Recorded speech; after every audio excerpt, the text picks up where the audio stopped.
Shalom, selamat malam buat kita semua. Kita bersyukur pada malam hari ini kita boleh kembali bertemu di dalam pengajaran Maranatha Bible Study secara online. Kita bersyukur kepada Tuhan buat setiap pengajaran yang Tuhan berikan kepada setiap kita. Mari sebelum kita mulai sama-sama kita berdoa kepada Tuhan. Bapa, kami bersyukur untuk malam hari ini, untuk penyertaan Tuhan dari pagi sampai pada malam ke setiap kehidupan kami. Kami mau mempersiapkan roh jiwa tubuh kami untuk kami boleh diperlengkapi dengan pengajaran yang luar biasa pada malam hari ini. Berkati setiap kami, ajarkan setiap kami untuk kami terus menjadi pelaku akan kebenaran firman-Mu. Terima kasih Tuhan, kami berdoa dan bersyukur di dalam nama Tuhan Yesus Kristus. Haleluya, amin. Mari sama-sama kita bertepuk tangan kepada Tuhan Yesus. Haleluya.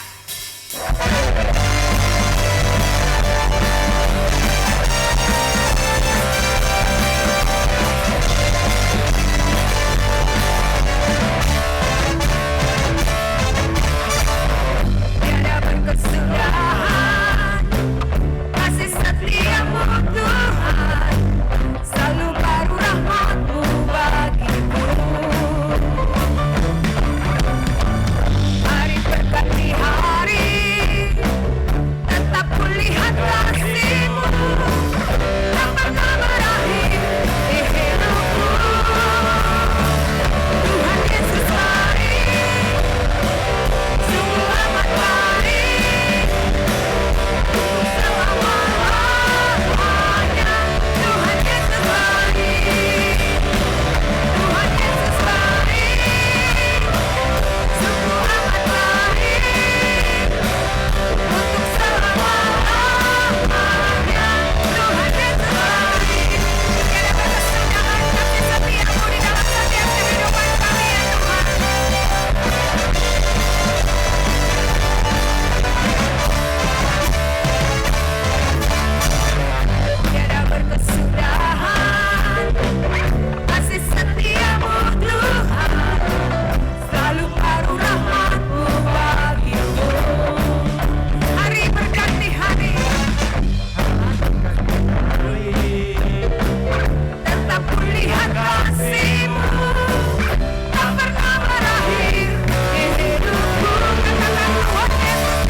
Salam saudara sekalian, kita jumpa lagi, sangat senang kita jumpa lagi saudara.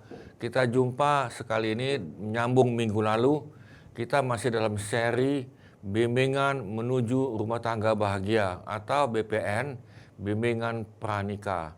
Dan ini yang hari ini kita masih menyambung minggu lalu tentang hubungan muda-mudi. Baik saudara sekalian, sebelumnya kita doa dulu. Tuhan, kami mohon campur tangan Tuhan untuk kami belajar supaya kami menuju rumah tangga atau dalam komunitas yang bahagia, di dalam Tuhan. Hidupkan firman Tuhan dan kami dapat menerima untuk kami lakukan dan untuk kami bagikan pada yang lain. Pakai kami menjadi Allah Tuhan dan berkat Tuhan. Terima kasih Tuhan, dan kami berkati akan YouTube dan yang lain sehingga sampai kepada kami semuanya. Kami mohon dalam nama Tuhan Yesus. Amin. Nah, saudara sekalian, kita masuk minggu yang lalu. Tentunya hari ini dengan judul hubungan muda-mudi yang bertanggung jawab. Nah, saudara, artinya hubungan muda-mudi ada yang tidak bertanggung jawab artinya. Nah, kita lihat apa itu perbedaan. Nah, saudara lihat, ini hubungan muda-mudi. Nah, ini yang tidak tanggung jawab, yaitu pergaulan bebas. Apa itu pergaulan bebas? Nah, saudara sekalian, bahwa pada hari ini nih, manusia di dunia ini menuju kepada yang ini, ini pergaulan bebas ini. Ya kan, mereka hanya melihat sesaat saja. Mereka tidak lihat sampai ke depan. Yang penting lihat hari ini. Nah, yang kedua, memboroskan waktu dengan melakukan berbagai hal yang berbahaya. Masih mendingan berbahaya tetapi yang sia-sia. Nah, saudara, ini tentunya kita perlu jelaskan kepada pemuda-pemudi, terutama generasi X, generasi Y, dan maupun generasi yang sudah ada umum lagi. Saudara, kita perlu jangan memboroskan waktu hal-hal yang berbahaya dan yang sia-sia. Yang ketiga, ini pergaulan bebas menyenangkan daging, ya kan, memuaskan memuaskan keinginan hawa nafsu, dan kemudian mereka mau bebas, tidak mau diatur, sekendak-kendak perut. Nah, inilah yang sedang terjadi, terutama pada muda-mudi, apalagi generasi yang akan datang ini. Yang keempat, itu ada sikap pemberontakan, memberontak terhadap orang tua, memberontak terhadap gurunya, terhadap dalam gereja, dan menuntut kebebasan, tidak mau diatur. Nah, saudara, perhatikan baik-baik, ini jangan sampai terjadi, dan saudara tahu upahnya ini adalah maut. Maut adalah tidak selamat, saudara. Kita perlu memperhatikan badan ini. Nah, saudara, yang kelima, tubuh dipandang sebagai pemuas nafsu. Jadi, saudara, kita jangan ke sini. Bisa katakan amin. Nah, saudara sekalian, kita masuk pergaulan yang bertanggung jawab. Pergaulan bertanggung jawab. Sekali lagi, bertanggung jawab kepada manusia, kepada orang tua sesama, dan kepada Tuhan. Jadi satu waktu, saudara ingat baik-baik, apa yang saudara buat di bumi, saudara harus bertanggungjawabkan nanti waktu kita meninggal. Nah, saudara, jangan kita pikir tidak ada pertanggungjawaban. Ada, semuanya ada ini. Nah, saudara sekalian, kita lihat. Apa arti tadi? Yang tanggung jawab adalah kita mengacu pada masa depan. Apa yang sudah buat hari ini, itu untuk mengacu kepada masa depan. Yang kedua, memanfaatkan waktu dengan menginvestasikannya pada hal-hal yang berguna. Saudara, waktu kita, saudara investkan itu untuk yang berguna, bukannya sia-sia. Yang ketiga, tentunya kita mau menyenangkan Tuhan. Caranya menyenangkan Tuhan. Saudara, ada yang katakan melayani, ada yang katakan apa, itu betul, tetapi yang benar adalah menyenangkan Tuhan, mengutamakan kehendak dan rencana Tuhan. Saudara, biarlah kehendak Tuhan dan rencana Tuhan terjadi dalam hidupmu dan hidup kami. Bisa katakan amin. Nah, saudara, itulah menyenangkan hati Tuhan. Menyenangkan Tuhan itu adalah kita mengutamakan, melakukan kehendak dan rencana Bapa kami yang ada di surga. Yang keempat, ada sikap penundukan diri.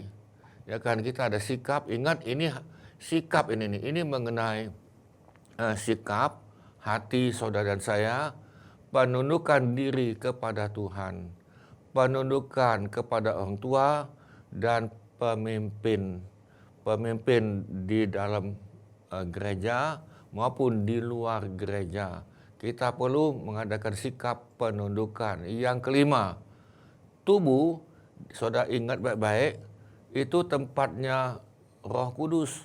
tubuh kita adalah sebagai bait Allah. Bait itu artinya rumah Tuhan. Tubuh saudara dan saya tempatnya Roh Kudus, tempatnya Tuhan. Bisa katakan amin. Bukan kita milik kita, memang kitanya hidup, memang, tetapi ingat tubuh ini tempatnya bait Allahnya Tuhan. Nah, saudara sekalian, kita lihat lagi lanjut pergaulan yang tanggung jawab. Artinya saudara mengerti siapakah kita di hadapan Tuhan. Saudara mesti mengerti kita ini di hadapan Tuhan siapa. Nah, kita lihat, kita harus mengerti bahwa kita adalah orang yang berharga di mata Tuhan. Saudara dan saya berharga di mata Tuhan, amin. Yesaya 43 ayat 4, kita sangat berharga di mata Tuhan. Jadi kalau saudara mengatakan saya tidak berharga, nah coba kita belajar nanti.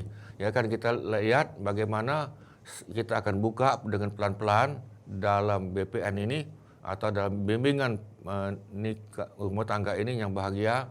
Sebetulnya saudara dan saya sangat-sangat berharga di mata Tuhan. Yesus telah mati untuk menebus dosa kita.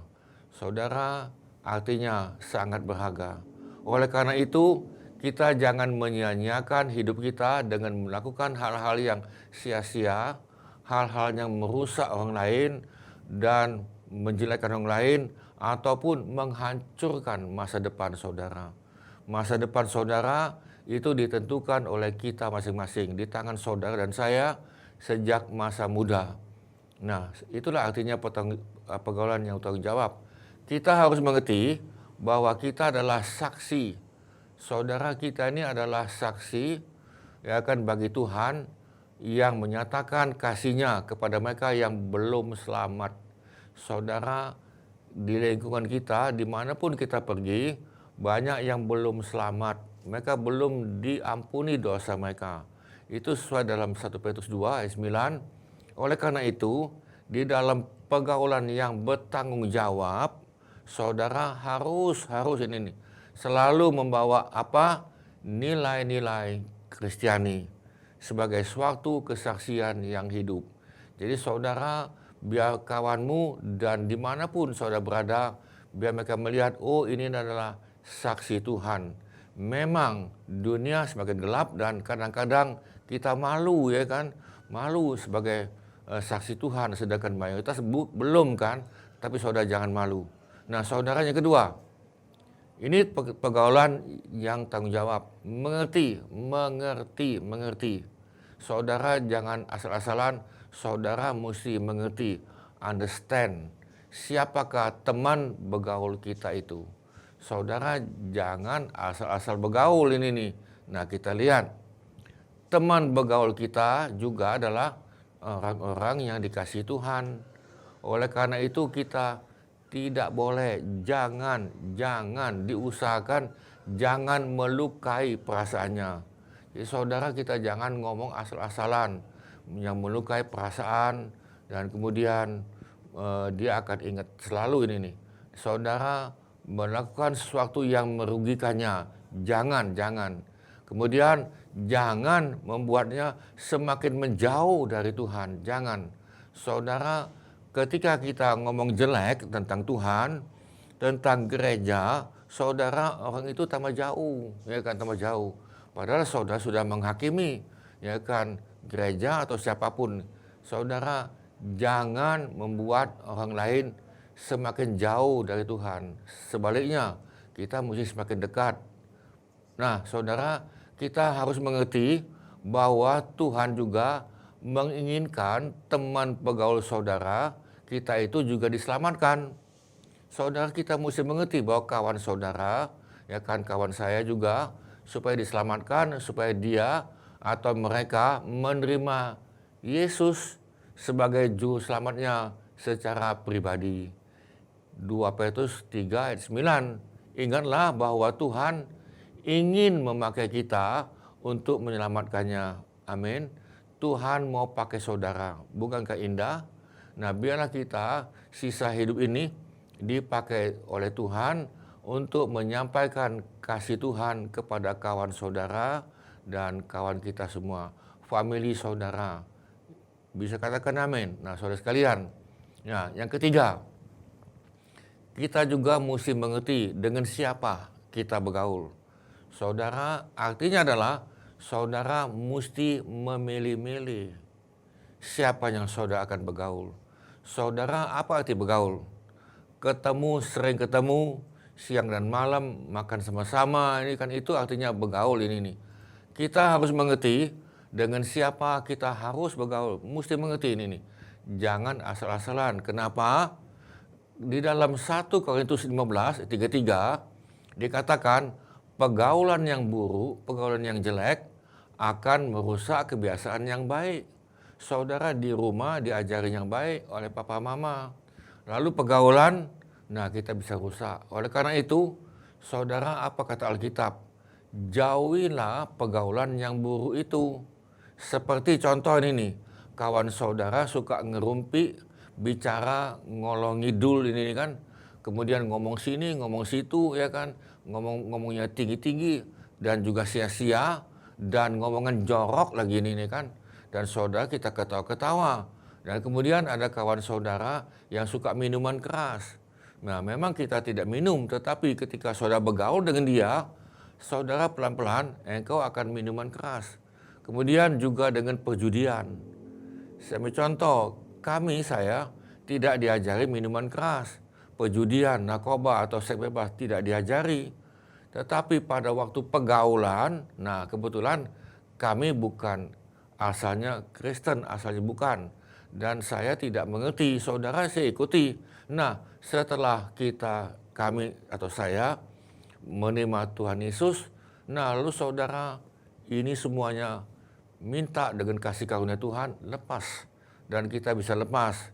Nah saudara, Mazmur 50 ayat 18, jangan bergaul dengan pencuri, jangan. Kalau saudara bergaul dengan pencuri, saudara akan mencuri. Kemudian jangan bergaul dengan pezina, yang suka berzina. Saudara lihat, ada yang pemuda atau pemudi yang suka berzina, saudara akan ketibanan. Nah, apalagi ini, saudara buat pacaran, ya kan, buat pacaran dekat dengan pezina ini nih. Waduh ini nih ya. Nah, saudara, Amsal 13:20, apa dikatakan Amsal? Bergaulah dengan orang bijak. Kenapa? Ketika saudara bergaul dengan orang bijak, maka saudara akan menjadi bijak. Bisa katakan amin. Jadi saudara jangan asal-asalan bergaul ini nih. Nah, saudara jangan bergaul dengan orang cabul. Ya kan, saudara tahu cabul tadi itu. Ya kan, ini ada berzina, ada cabul. 1 Korintus 5 ayat 9. Saudara bukan aja waktu kita muda-mudi, tetapi ketika saudara sudah berumah tangga atau terus dalam hidupmu dan hidup saya, kita mesti pilih-pilih dulu ini nih. Jangan bergaul dengan orang cabul. Saudara, bagaimana untuk kita supaya dia ini bisa lepas? 1, saudara doakan. 2, saudara bersaksi. Itu aja sudah. Tapi jangan bergaul. Ingat, ini bergaul. Bergaul itu adalah kita makan sama-sama, minum sama-sama, pergi sama-sama, duduk sama-sama, ya kan. Nah, itu namanya bergaul. Tetapi kalau sudah ketemu dengan kawan saudara seperti cabul, pencuri yang lain, nah saudara perlu dinasihati. Nah, itu tidak perlu bergaul. Demikian juga saudara ketemu dengan ajaran sesat daripada agama Kristen. Ya, karena saudara akan kelihatan ada yang sesat. Saudara jangan bergaul ini. Cukup memberitahukan. Nah, saudara, yang keempat, mengerti lagi ini tempat di mana kita bergaul. Saudara mesti mengerti tempat tadi. Nah, saudara, maksudnya adalah Amsal 1 ayat 1-6, jangan bergaul dengan orang fasik, orang berdosa, pencemooh, yang suka ngejek-ngejek firman Tuhan, ngejek-ngejek orang Kristen, ya, karena saudara akan terkena ini, ya kan, sudah jelas akan terkontaminasi. Saudara, yang kelima, mengerti tujuan utama saudara bergaul, tujuannya apa, ya kan? Tentunya kita kan ada kawan kan. Nah, tujuan kawan saudara, saudara juga bergaul dengan mereka, tujuannya apa? Ya kan kita tidak bisa hanya, oh ya ya begini, tidak bisa saudara. Nah, kenapa? Sebab Matius 5 ayat 9 dan Roma 14:19, kemanapun kita pergi dan bergaul, kita harus ingat bahwa kita membawa misi untuk membawa damai. Nah ini tadi. Jadi saudara, tujuan saudara bergaul adalah membawa damai. Kita bukan bawa kompor itu, ya kan? Manas-manas sih, bukan. Tetapi kita membawa apa itu? Kulkas. Kita membawa dingin. Jadi saudara ada yang ribut, ya kan? Ada yang ngompori, ngipasi. Nah saudara, kita jangan ngipasi. Bisa katakan amin. Jadi saudara, kita mempunyai tujuan misi untuk membawa damai. Karena Matius 5:9, mereka yang membawa damai itu adalah anak-anak Tuhan. Nah, lalu saudara lihat dalam 1 Korintus 19:22. Memang kita tidak buka, saudara bisa buka nanti. Kapan-kapan saudara bisa buka. Karena YouTube ini saudara bisa lihat ulang-ulang. Itu yang enak tadi kan. Nah, kita juga harus menjadi saksi. Ya kan, kita ini menjadi teladan atau duta besar bagi Kristus. Jangan begini, oh ya kamu Kristen nih, tetapi kamu membawa saya untuk main judi. Kamu Kristen nih, tapi kamu bawa saya untuk minuman keras. Nah saudara, kita bukan itu, amin.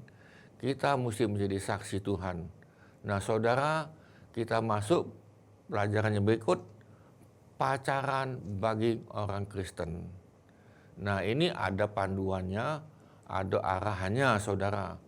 Nah saudara, ini kita lihat ada proses peralihan dari subjective love kepada objective love. Apa artinya?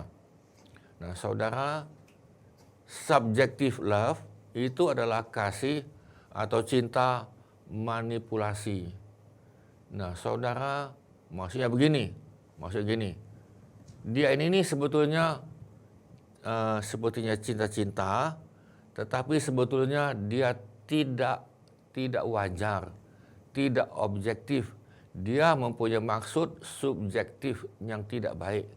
Dia buat pacaran, dia deketi, tetapi ada maksud tertentu. Nah kita lihat apa maksud tadi. Nah gini, nah kita lihat lagi. Terus yang kedua, saudara dalam pacaran, saudara mesti pindah dari envious love kepada jealous love. Apa itu?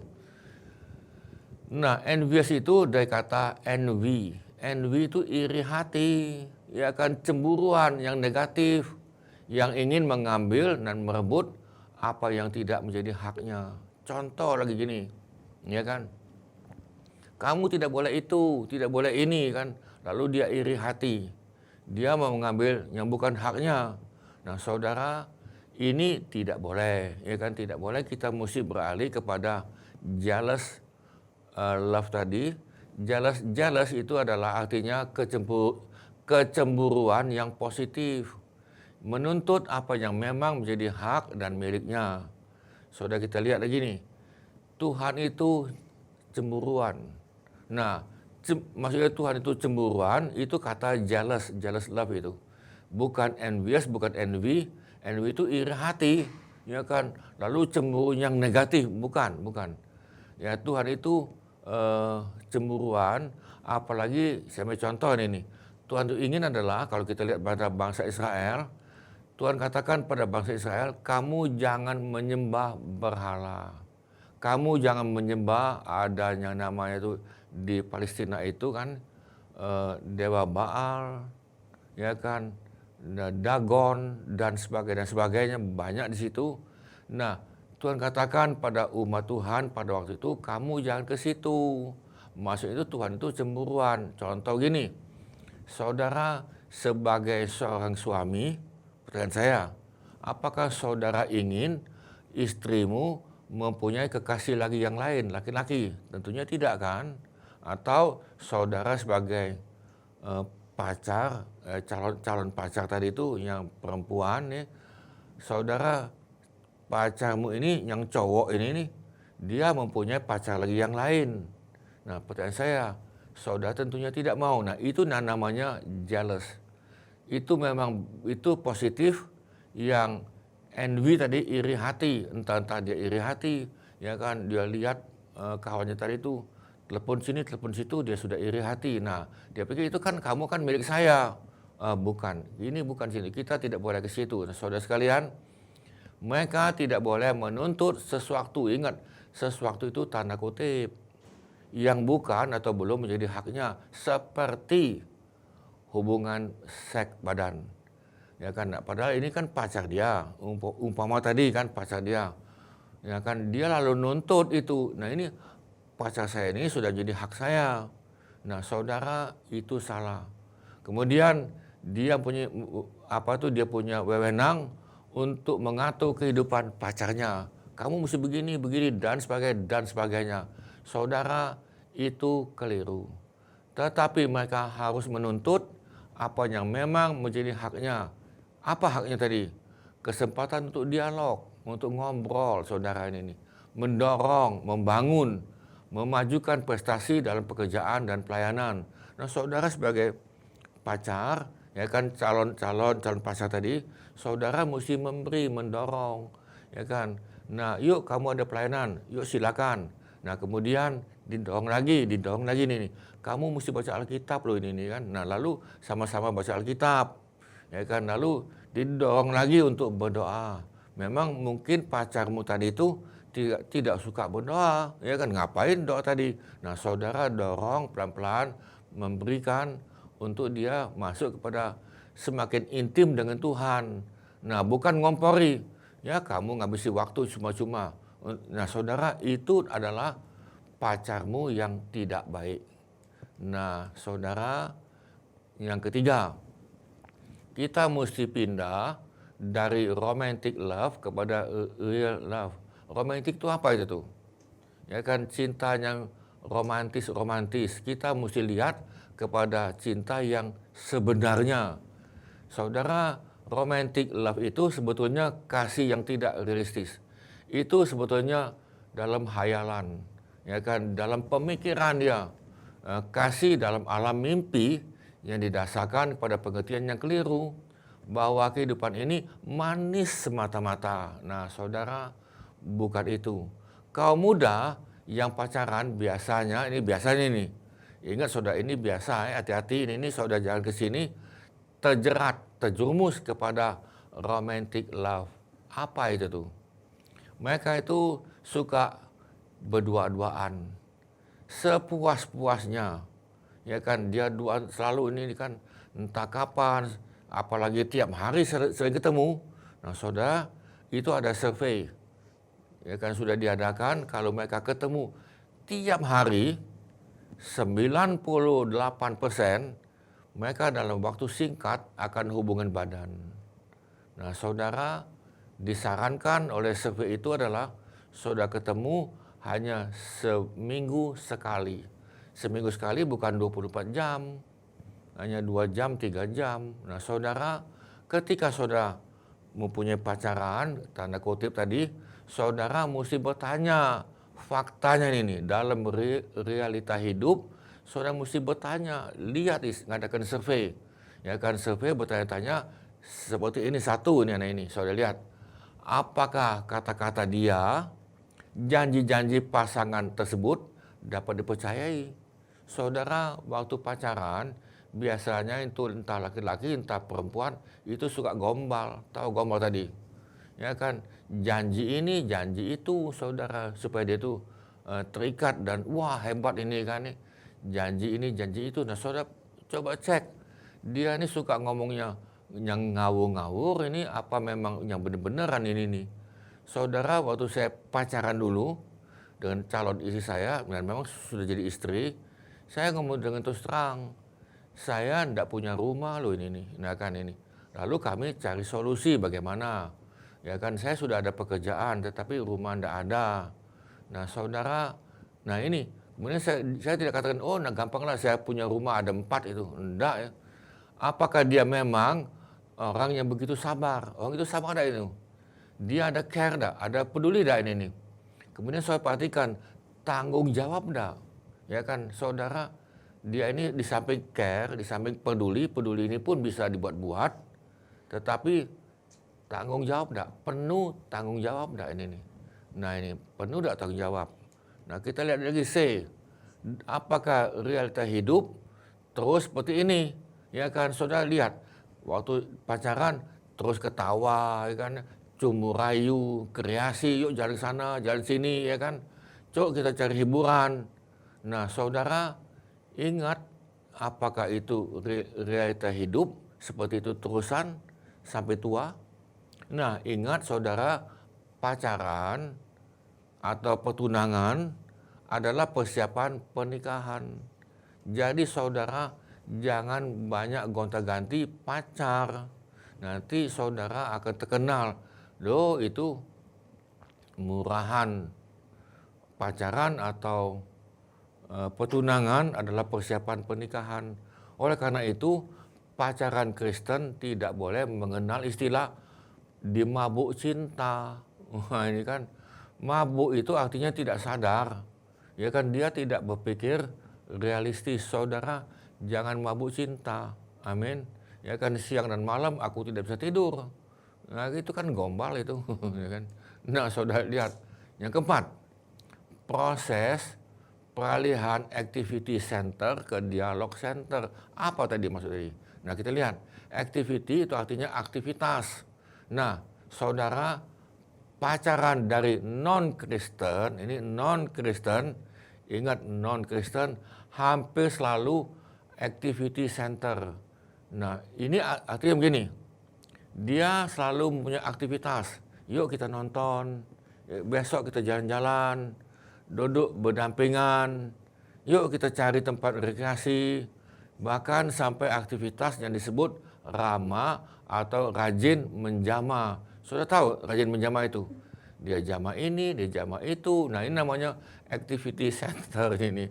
Nah itulah sebabnya sekalipun sudah pacaran 10 tahun ini, pacaran 10 tahun, tetap merupakan dua pribadi yang tidak saling mengenal. Nah saudara, bahaya ini. Ya kan sudah pacaran 10 tahun, mungkin sudah nikah lagi ini nih. Dia tidak saling mengenal. Yang tahunya itu hanya activity center. Nah saudara, yang model ini, saya jawab ini nih, itu tidak langgeng. Nah, kita maunya langgeng, amin. Kita maunya kekal selama-lamanya. Nanti kita akan lihat. Nah, sedangkan pacaran orang Kristen itu berbeda. Pacaran orang Kristen fokusnya bukan pada aktivitas, tetapi apa? Dialog, ya kan? Yaitu interaksi antara dua pribadi secara utuh, sehingga hasilnya adalah suatu pengenalan pribadi yang benar. Akhirnya dia kenal sama yang si cowok itu, mengenal ini, bukan tahu, mengenal pribadi. Ingat di sini ada kata-kata mengenal pribadi yang benar dan mendalam. Jadi bukan hanya benar tapi juga mendalam. Saudara boleh berrekreasi jalan-jalan sejauh tidak melanggar nilai-nilai Kristiani dan fokus pada dialog. Nah saudara, kalau pacarmu itu belum pasti, saran kami, saudara jangan sering keluar atau jangan keluar dulu lah ini. Ya kan, cukup di rumah dulu, ya kan saudara, di rumah dulu, bukan tempat yang gelap tetapi tempat yang terang, ya kan, di rumah si cewek itu. Nah saudara, tempat itu ada lampu dan lain sehingga di mana orang tuanya bisa lihat, kadang-kadang bisa dengar itu. Nah yang kelima, kita mesti masuk peralihan dari sexual oriented kepada personal oriented. Nah saudara, kita lihat pengertian ini. Nah, pacaran orang Kristen bukanlah saat untuk melatih. Ini waktu pacaran ini, waktu dalam pertunangan, melatih dan melampiaskan kebutuhan seks, bukan. Tetapi pada pengalaman pribadi yang lebih mendalam. Nah, apa itu pengalaman lebih mendalam? Ada 4 pokok untuk mengenal pribadi pasangan kita. Ada 4 hal saudara ini. Jadi ini untuk mengenal personal oriented. Nah, apa itu? Yang pertama, saudara mesti tahu imannya. Ya kan, saudara jangan begini, oh dia kan orang Kristen. Saya jawab yang saudara cari adalah orang Kristen yang takut akan Tuhan. Yang takut akan Tuhan. Nah, saudara, ini artinya gini, saudara mesti tahu benar seorang anak Tuhan yang sudah lahir baru, Tetapi bukan sekedar Kristen biasa. Saudara mesti masuk lagi, itu dia sudah dibaptis dengan bahasa lidah, dia sudah dibaptis oleh Roh Kudus. Saudara bisa lihat di sini, apakah dia takut akan Tuhan. Nah, di sini, ya kan, saudara, satu iman boleh, satu gereja boleh, ya kan, satu kampung juga boleh, ya kan, satu suku juga boleh, tetapi dia ini takut akan Tuhan atau tidak. Dan yang kedua, dia ini tak ada pada firman, ya kan, dia baca ada firman. Kalau dia tidak pernah baca firman, ya kan, tidak ikuti Bible study, pendalaman Alkitab seperti ini, saudara, entah saudara lagi pacaran atau bukan, kita perlu ikuti pengajaran, pendalaman Alkitab, sangat penting untuk saudara diperlengkapi. Nah, saudara lihat yang kedua, kematangan pribadi. Nah, ada orang itu dia belum matang pribadinya tadi. Ya, kita lihat apa tadi. Nah, begini, ketika ada masalah, ya kan, ketika ada masalah, apa sikapnya? Saudara, kita ini setiap hari menghadapi masalah. Kita tiap hari menghadapi konflik. Nah, ketika pacarmu menghadapi konflik, menghadapi masalah, apa yang dia lakukan? Apakah dia ngomel-ngomel, ya kan? Apakah dia sangat sungut, sumpah serapah, segala macam? Nah, kalau dia ini sungut-sungut, sumpah serapah, ngomel-ngomel, penghakiman, gosip, saya jawab, pribadinya belum matang gitu. Ya kan, dia belum matang ini. Lalu bagaimana nanti ini nih, kalau nikah dengan dia ada masalah. Ya kan, nah, lalu apa yang dia lakukan? Apakah dia seorang berwawasan cukup luas dan keputusannya cukup bijak? Nah, jadi saudara, lihat ini nih, yang A imannya, yang kedua kematangan pribadi. Nah, kita lanjut ya. Nah, kita lihat lagi ini nih, karakter, sifatnya. Saudara, ada yang masih anak-anak ini nih, pikirannya kayak anak-anak, sifatnya kayak anak-anak, tapi umurnya sudah 30, 40, 60 tahun. Ada yang model ini nih. Apakah dia seorang pemarah atau penyabar? Entah marah, atau memang dia sabar. Ya kan, ada orang itu karakternya marah, ya kan. Entah makan tidak makan, marah terus ini nih. Nah, apakah dia seorang rajin atau pemalas? Saudara mau punya pasangan pemalas? Ya kan, punya istri bangun jam 8, ya kan, bangun jam 9 umpama tadi kan, mempunyai suami bangunnya jam 9, ya kan, apakah saudara mau model ini? Nah, saudara, ini kita mesti tahu. Kemudian, apakah dia seorang jujur atau pembohong? Nah, saudara, jadi ini nih cukup rumit ya, tetapi itu untuk masa depan saudara. Nah, lalu apakah dia ini setia? Ya kan, saudara, jangan punya pasangan yang tidak setia. Ya kan, ada masalah, dia lompat sini, lompat situ, ya kan, tidak setia dengan pasangan hidup dan sebagainya. Ini kelihatan dari muda, kelihatan. Yang keempat, tanggung jawab. Ya kan, saudara, tanggung jawab. Jadi saudara kelihatan pada waktu kita pergaulan. Nah, lihat dia bagaimana tanggung jawab dalam keuangan. Ya kan, ini. Saudara, ada yang keuangannya pas-pasan. Ya kan, nanti kayak saya dulu mau beli rumah tidak bisa kan, tapi saya ngomong dengan terus terang, ya kan, lalu kami mengatur soal keuangan. Nah, lalu soal kuliah, pekerjaan, dan masalah seks. Apakah di masa pacaran itu dia selalu berorientasi pada seks, ya kan. Nah, kalau ini entah mau seks terus, saudara, ini tidak tanggung jawab, enggak, ya kan, enggak. Saya pernah pacaran 4 tahun, tapi kami tidak pernah, ya kan, mengadakan hubungan badan sampai kami diberkati di gereja. Padahal waktu dulu sudah nikah di catatan sipil, sudah karena peraturan dulu itu kan. Tetapi apakah kami seperti ini? Enggak. Saudara coba belajar karena engkau sayang pada pacarmu. Nah, bagi orang Kristen, ini kita ulang lagi, masa pacaran atau pertunangan adalah masa persiapan pernikahan.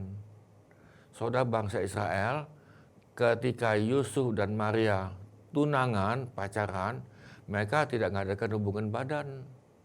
Nah, di sini, dan itu memang sudah menjadi kebiasaan bagi umat Tuhan. Tetapi itu adalah untuk pengenalan pribadi, untuk saling mengenal pribadi yang lebih dalam.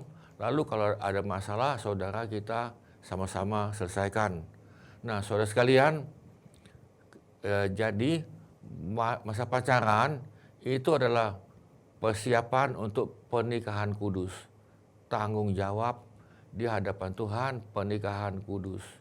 Nah, saudara, pacaran itu bukan kesempatan untuk senang-senang, ya kan, dengan lawan jenis. Apalagi saudara suka gonta-ganti pacaran. Ada lagi yang pacaran itu ada cadangan, ya kan. Dengan si A dia pacaran, dengan si B dia pacaran, dengan C dia pacaran. Kalau A gagal bisa ke B, kalau B gagal ya ambil C ini nih.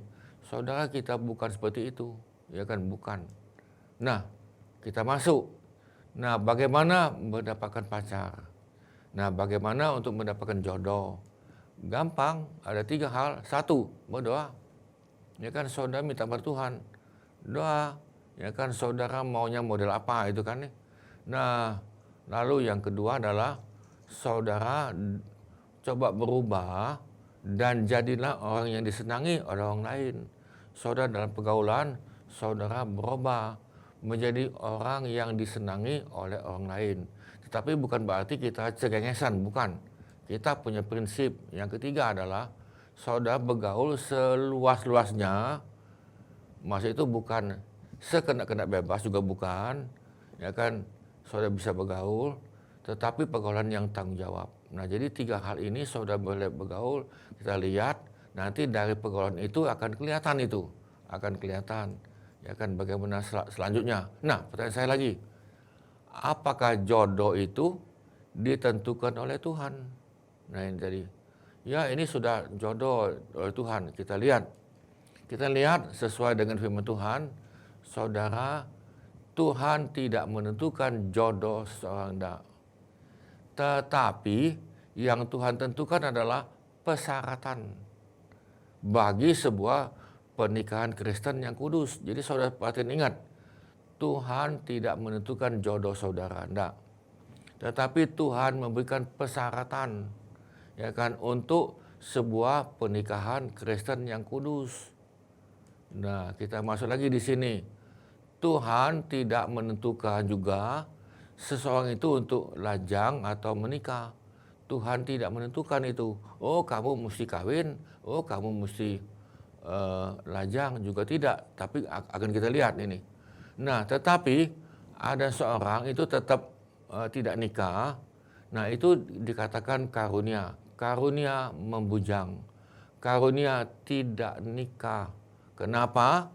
Karena 1, dari lahirnya dia tidak dapat menikah. Ada kelainan di dalam fisiknya. Saudara, begini, dia mungkin seorang laki-laki, dia tampangnya kayak laki-laki, berjalannya kayak laki-laki, bicara juga kayak laki-laki, dan memang laki-laki. Tetapi, nah ini nih, tetapi ada kelainan di dalam fisiknya. Nah, dulu saya ketemu dengan beberapa orang seperti ini dalam pergaulan kami, dalam gereja kan. Nah, saya pikir dia ini memang, wah ini hebat ini kan. Nah, tidak taunya saudara, dia ngangkat anak 1, ngangkat anak 2. Jadi, Nah, lalu saya itu ini kawan dekat ini nih. Jadi saya juga tidak berani nanya, ya kan, apakah kamu ini ada kelainan, ya kan? Maksudnya gini, dia tidak bisa untuk mempunyai keturunan, tidak bisa. Nah, karena ada kelainan. Nah, itu seperti Rasul Paulus. Rasul Paulus memang Tuhan sudah tentukan dan dia sudah tahu bahwa dia tidak akan menikah. Yang kedua, karena dikatakan tetap tidak nikah, kenapa dipaksa, ya kan? Dipaksa oleh orang tuanya, dipaksa oleh suku atau agama yang lama mungkin, karena dipaksa. Nah, yang ketiga, karena kemauannya sendiri. Nah, saudara, kalau memang kita bisa membujang silakan, tetapi kalau tidak, jangan memaksa. Nah, kita lihat di sini, ya kan, istri bukanlah tulang rusuk dari suami, tetapi juga bukan tukang tusuk juga bukan, ya kan. Istri bukanlah tukang tusuk dari suami juga bukan. Pasangan kita adalah pilihan kita sendiri. Jadi saudara yang memilih, ya kan ini. Nah, 1 Korintus 7:35, semua ini kukatakan untuk kepentingan kamu sendiri, bukan untuk menghalang-halangi kamu dalam apa? Kebebasan kamu. Tetapi sebaliknya supaya kamu melakukan yang benar dan baik dan melayani Tuhan tanpa gangguan. Artinya gini, saudara, kebebasan saudara untuk menikah atau tidak. Nah, kita lanjut lagi. Nah, 1 Korintus 7 ini nyambung ini. Tadi ayat 35, ini ayat 36. Tetapi jika seorang menyangka bahwa ia tidak berlaku wajar terhadap gadisnya, jika gadisnya itu telah bertambah tua dan ia benar-benar merasa bahwa mereka harus kawin, baiklah mereka kawin. Kalau ia mengendakinya, hal itu bukan dosa, saudara. Ketika dia dalam masa pacaran atau dalam pertunangan, tentunya yang gadisnya itu bertambah akan umur tadi. Nah, kalau bangsa Israel itu biasanya maksimum 2 tahun. 2 tahun lebih dikit lah, 2 tahun lebih dikit, dan mereka akan nikah tadi. Nah, saudara sekalian, nah kita masuk yang ke bukan pilihan. Saudara bertanggung jawab terhadap pilihan kita. Setelah saudara menikah, saudara mesti tanggung jawab. Jangan sesal ini, sesal itu, ya kan? Saudara bukan. Bahkan begini, aku sebelum pacaran dengan kamu, belum kawin dengan kamu, ada 4 loh yang antre dengan saya. Nah, bukan itu, saudara itu. Nah, saudara jangan sembarangan mengatakan pernikahan saudara itu adalah takdir dari Tuhan. Bukan. Saudara yang memilih. Ya kan, Tuhan tidak menentukan takdir ini. Nah, Maliaki 2, 14 dan sampai 16 kita lihat. Oleh sebab Tuhan telah menjadi saksi antara engkau dan istri masa mudamu yang kepadanya engkau telah tidak setia. Saudara, istrinya masih muda, si suami tidak setia. Nah, kalau suaminya tidak setia pada masa mudanya, sampai tua tidak setia itu. Sampai jadi kakek nenek pun tetap tidak setia. Ingatlah, istrimu itu adalah teman sekutumu. Ingat, istri adalah teman sekutu. Dan istri seperjanjianmu. Saudara ingat dalam pernikahan, ya kan, saya tetap setia dalam keadaan kaya atau miskin, sakit atau sehat, ya kan, sampai maut memisahkan kami. Nah, saudara, ini pernikahan Kristen loh ini. Nah, ayat 15, bukankah Allah yang Esa, Allah kita satu kan, menjadikan mereka daging dan roh. Dan apakah yang dikehendaki kesatuan itu? Jadi tujuan pernikahan, saudara akan nikah ini. Tujuannya apa nikah itu? Nah, saudara ingat, dalam Maleakhi 2 ayat 15, keturunan ilahi. Saudara, tujuan nikah adalah saudara mempunyai keturunan anak Tuhan. Amin. Nah, ini kalau saya cerita tentang keturunan ilahi tentunya panjang ini nih. Nah, jadi jagalah dirimu dan janganlah orang yang tidak setia terhadap istri dari masa mudanya. Jadi jangan. Ya saudara, ketika saudara tidak setia, artinya keturunanmu akan sama juga tidak setia. Nah, jadi saudara ayat ke-16, sebab aku membenci apa? Perceraian. Ya kan sudah jelas Tuhan katakan aku membenci, bukan senang loh ini. Jadi kalau ada yang cerai, saudara, Tuhan tidak senang itu, tidak senang. Jadi Tuhan itu membenci, padahal mereka sudah dijadikan dua jadi satu. Firman Tuhan Allah Israel juga orang yang menutupi pakaiannya dengan kekerasan firman Tuhan semesta alam. Maka jagalah dirimu dan janganlah apa? Berkhianat. Jadi saudara, kenapa terjadi perceraian? Tentunya ada pengkhianatan. Ya kan, perkataan lain selingkuh. Nah, ini menyebabkan perceraian. Salah satu sebab ini nih. Nah, saudara perhatikan, Tuhan membenci perceraian. Nah, prinsip jodoh yang dikehendaki Tuhan. Nah, saudara, beranak cuculah, maksud tadi adalah beranak cuculah anak-anak Tuhan. Penuhilah bumi ini dengan anak-anak Tuhan. Jadi bukan sekedar punya anak, bukan. Kalau sudah begini, saya nikah supaya mendapatkan keturunan. Saudara, bukan itu kan meong. Meong kan dia kawin untuk mendapatkan keturunan. Nah, kita bukan itu. Memang keturunan betul, tetapi keturunan anak Tuhan. Nah, itulah panggilan prokreasi. Jadi saudara, Kejadian 2:15, Adam itu diminta mengusahakan. Jadi artinya saudara tanggung jawab memelihara Taman Eden. Perkataan lain, saudara mesti bekerja. Adalah panggilan budaya. Nah, ini prinsip-prinsip yang Tuhan kehendaki. Saudara jangan tidak kerja. Nah, Amsal 18:22, siapa mendapat istri mendapat sesuatu yang baik dan dia dikenan Tuhan. Amsal 19:14, rumah dan harta adalah warisan nenek moyang, tetapi istri yang berakal budi adalah karunia Tuhan. Nah, saudara sekalian, kita lihat pasangan yang seiman tadi sudah dikatakan yang takut akan Tuhan. Janganlah kamu merupakan pasangan yang tidak seimbang dengan orang yang tidak percaya.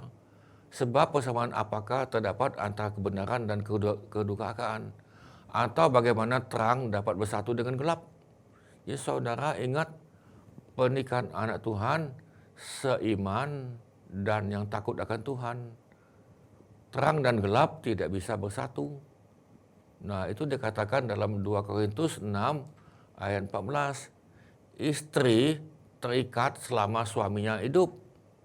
Kalau suaminya telah meninggal, ia bebas untuk kawin dengan siapa saja yang dikehendakinya, asal orang itu adalah seorang yang percaya. 1 Korintus 7:38. Jadi saudara, selama pasangan itu masih hidup, mereka tidak boleh cerai. Mereka boleh cerai kalau salah satu telah meninggal. Kalau orang itu mau nikah. Nah saudara, yang keempat, pasangan kita tadi saya sudah singgung, itu yang sepadan. Kita lihat, Kejadian 2:18, Tuhan Allah berfirman, tidak baik kalau manusia itu Adam, maksud tadi, seorang diri saja. Aku akan menjadikan penolong baginya.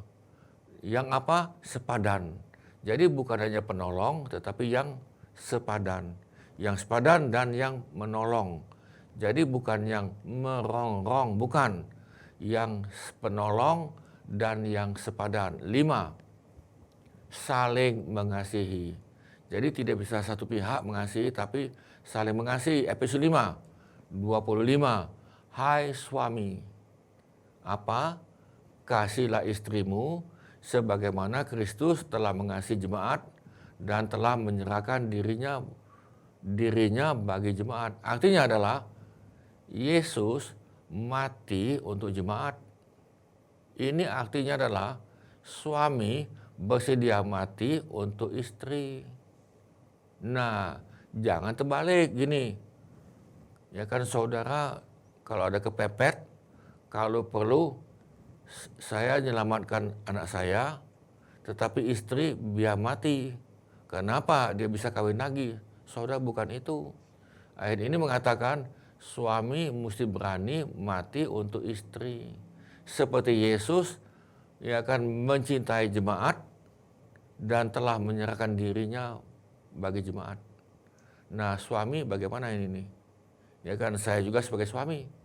Nah, saudara, kita tentunya belajar ya. Nah, ini sebagai kesimpulan pelajaran hari ini nih dengan judul hubungan muda-mudi. Nah, kita lihat kesimpulan ini nih. Nah, saudara, hubungan muda-mudi itu yang salah ini nih. Pergaulan yang bebas, salah. Tetapi kita mesti masuk kepada pergaulan yang bertanggung jawab. Harapan kami, ya kan, saudara dan saya, kita mempunyai pergaulan yang bertanggung jawab. Bisa katakan amin. Kita tanggung jawab kepada orang tua saudara, pada gereja, dan kepada Tuhan. Nah, pergaulan yang tanggung jawab apa tadi? Mengerti siapakah kita ini di hadapan Tuhan. Saudara mesti mengerti siapakah saudara. Mengerti siapakah teman bergaul kita ini. Saudara mesti mengerti teman. Asal-asalan jangan. Saudara, mata mesti melihat. Mengerti dengan siapa kita bergaul. Kita mesti mengerti. Jangan bergaul dengan orang cabul ini dan yang lain. Mengerti tempat di mana kita bergaul. Yang kelima, mengerti tujuan utama.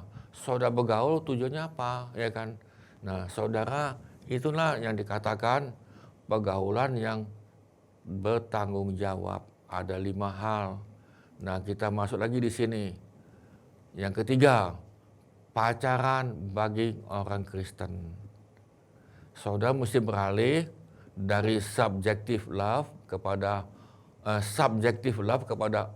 objective love. Jadi, nah, saudara mesti beralih. Artinya kita bukan asal-asalan, tapi ada maksud Tuhan. Lalu kita mesti berubah envious love kepada jealous love. Nah, saudara, kita mesti beralih dari romantic love kepada real love. Lalu kita masuk lagi yang keempat, saudara mesti beralih activity center kepada dialog. Nah, kemudian yang kelima, proses peralihan dari sexual oriented ke personal oriented. Untuk apa? Ya kan, untuk kita tahu imannya, kematangan pribadinya, karakternya, dan tanggung jawab. Tetapi kalau hanya sexual oriented, menghabiskan hawa nafsu, saudara tidak tahu imannya apa, bagaimana. Yang jelas imannya ngawur. Kematangan pribadinya saudara tidak tahu, karakternya yang jelas sudah rusak. Dia tanggung jawab, dia tidak tanggung jawab. Nah, saudara, ini kita perlu perhatikan ada 4 hal itu. Nah, saudara sekalian, bagaimana agar mendapatkan pacar? Ya kan, ada 3 hal: berdoa, berubah, dan jadilah orang yang disenangi oleh orang lain. Nah, kemudian bergaulah seluas mungkin dalam pergaulan yang bertanggung jawab. Nah, saudara sekalian, kita masuk yang kelima. Tadi ada pertanyaan, apakah jodoh kita ditentukan oleh Tuhan? Ya, nah, apakah jodoh ditentukan Tuhan? Sudah dijawab, Tuhan tidak menentukan seseorang itu untuk melajang atau untuk menikah. Tidak. Istri bukanlah tulang rusuk dari suami. Juga istri bukan tukang tusuk, ya kan tadi. Saudara jangan salah baca itu ya. Yang ketiga, pasangan kita adalah pilihan kita sendiri. Nah itulah sebabnya nanti kita akan lihat dalam pelajaran yang berikut, saudara dalam pacaran atau dalam pertunangan, saudara mesti melihat, ya kan? Nanti kita akan lihat pada minggu-minggu depan kita lihat. Nah saudara, kita harus bertanggung jawab atas pilihan kita sendiri, tanggung jawab. Kemudian jangan sembarangan mengatakan bahwa ini adalah takdir, ya kan, nasib dari Tuhan. Enggak, bukan. Takdir nasib ditentukan oleh tangan saudara dan saya sendiri. Nah, yang keenam, prinsip-prinsip jodoh yang dikehendaki Tuhan. Nah, kita lihat lagi, saudara, pasangan yang berlainan jenis. Ya kan ini, satu pria dan satu wanita. Tidak dikatakan begini, nikah cowok dengan cowok, lalu diberkati di gereja. Oh itu tidak ada itu. Cewek dengan cewek diberkati dalam gereja. Itu ada di tempat lain. Tetapi kita dalam gereja sidang zaman Allah, di seluruh dunia, tetap pasangan yang berbeda.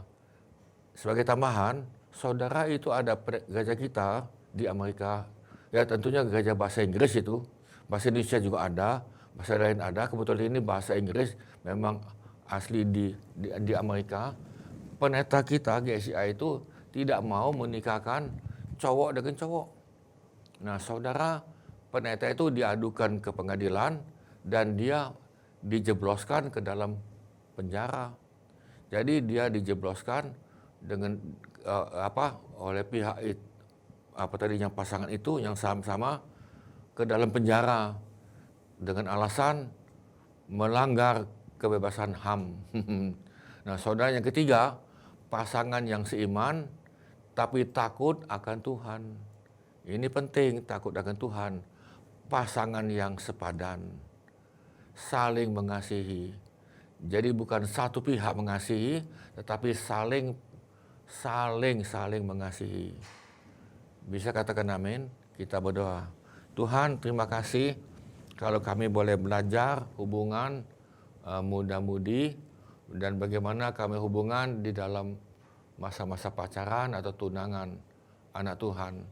Terima kasih Tuhan, kami sudah dengar dan kami mau praktekkan karena sesuai dengan firman Tuhan. Supaya kami menjadi berkat dan dalam pernikahan bisa menghasilkan keturunan ilahi. Terima kasih Tuhan, dan biarlah menurut kami juga belajar untuk menjelaskan pada pemuda-pemudi atau pasangan keluarga yang lain. Sehingga kami bisa menjadi berkat, kami bisa menjadi terang bagi keluarga yang lain. Pakai kami Tuhan, menjadi saluran berkat Tuhan. Terima kasih Tuhan. Dan kami mohon dalam nama Tuhan Yesus. Saudara sekalian, kita akan tutup dalam pelajaran ini. Dan biarlah kita semuanya menerima. Terimalah sukacita, damai sejahtera dan berkat pada Bapa, kasih karunia demi kasih karunia daripada Tuhan Yesus, dan dengan persekutuan Roh Kudus menjadi bagian kami, supaya kami semakin serupa dengan Kristus. Di dalam nama Tuhan Yesus kami mohonkan. Amin. Saudara sekalian, amin. Tuhan berkati. Sampai jumpa lagi. Amin. Puji Tuhan Bapak Ibu, Saudara-saudari, kita sudah diperlengkapi dengan pengajaran, dengan kebenaran firman Tuhan yang sesuai dengan di Alkitab. Kita bersyukur bila pengajaran ini tidak akan pernah sia-sia, tapi boleh tertanam di hati setiap kita. Dan boleh kita lakukan untuk kita terus menjadi pelaku akan kebenaran firman Tuhan. Mari sama-sama kita datang kepada Tuhan. Katakan pujian ini kepada Tuhan. Ya